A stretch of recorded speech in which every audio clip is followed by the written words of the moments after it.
Last week, I clicked on a random link on the internet, which happened to be the most recent official folk albums chart show. Now, I love folk music. Me and folk music go way back, especially the modern fusion stuff. Listening to this very specific genre of music reminds me of my early 20s when I also played in a modern fusion folk band. So I flicked through the show a little. I think I was only searching for information, but what I found was something else. I landed on a live studio recording of Seth Lakeman performing Roll Back the Years from the 2025 album The Granite Way. Now, these kinds of raw vocal harmonies do something to me deeply. They always have. And when they kicked in towards the first chorus, I kind of started to cry a little bit. Harsh was the wind as the tide came on in. No boat could be seen on the sea. The fishing kept on. When I heard the line, roll the years back to a life we once knew, I felt something more, deeper, like things were happening inside me. Now, coming from an organic oral tradition, literally meaning of the people, folk music is one of the most raw and human-centered genres of music. Folk music has always served as an expressive way to tell stories, share ideas, or protest. When people couldn't read or write, folk music was a way to communicate. Folk music is about community, hardship, adventure, love, heartbreak, the human condition. Skipping ahead in the video, I found an excerpt of the track Lonesome Woods by Hannah James and Toby Kuhn. The opening of the recording features voice, cello, and body percussion. And there was something really profound that struck me about this track. I was captivated.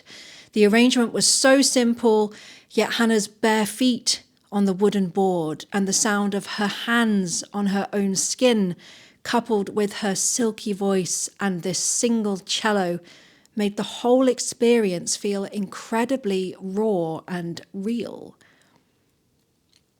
I felt like I was there with them in the forest clearing, and then the opening lyrics of this track started to make a lot of my feelings make more sense. Through lonesome woods I took my way, so dark as dark could be. The leaves were shivering on every tree. Oh, don't you think that grief to me? And then, nearing the golden ratio of the track, Hannah and Toby are on the top of a hill. Hannah has an accordion now, and she's playing her wooden board with shoes on, and they're playing together, facing each other, and smiling infectiously, and they're fully enjoying this moment of human-centered expression in the sun and the wind. And I wished I were there with them to experience it. And it was that moment that I actually cried. And so then I thought for a while. I took myself on a walk, I thought some more, and then I was able to put into words what I was feeling. After clicking on this random link shared on the internet on a normal Thursday, I had uncovered a deep grief within me. A deep grief about how the technology industry has become so abhorrently hostile to the human experience that it's inadvertently distracted me from the real and true humanity held deep within art and music. This is a deep grief born from realizing I thought I'd lost one of the founding concepts of my identity since I first touched a piano at the age of 5. And I felt all of this even though I am actively engaging in playing music every day. I think I'm in an abusive relationship with the technology industry.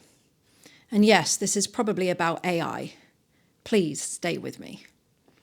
Last week, I spoke to a very good friend of mine who works as a senior software engineer. They told me that they don't really write code anymore as part of their job. They only talk out loud to Claude. Now, this actually surprised me. They also said that now they feel like an administrator rather than a software engineer, someone who merely assigns and reviews tasks. And despite feeling more productive, they also don't feel that good about the whole thing. But I felt something weird during this conversation, given I was surprised that this friend had seemingly embraced using AI day to day, and given how much I respect them. I suddenly felt like I should be doing the same. And so I started questioning my worth, my value, my productivity. Now, obviously, I've tried using AI in my day-to-day activities, obviously very lightly, but given the type of work I do, it would be remiss of me not to explore the options. But there's a deep discomfort that comes with me reaching for generative AI, and not least because I've never been able to generate very good results. Anyway, here's where the abusive part comes in. You simply cannot breathe without seeing, hearing, or engaging in any kind of technical conversation about AI. AI has dominated the zeitgeist so catastrophically that the only way to escape is to turn off the Wi-Fi and delete all the apps.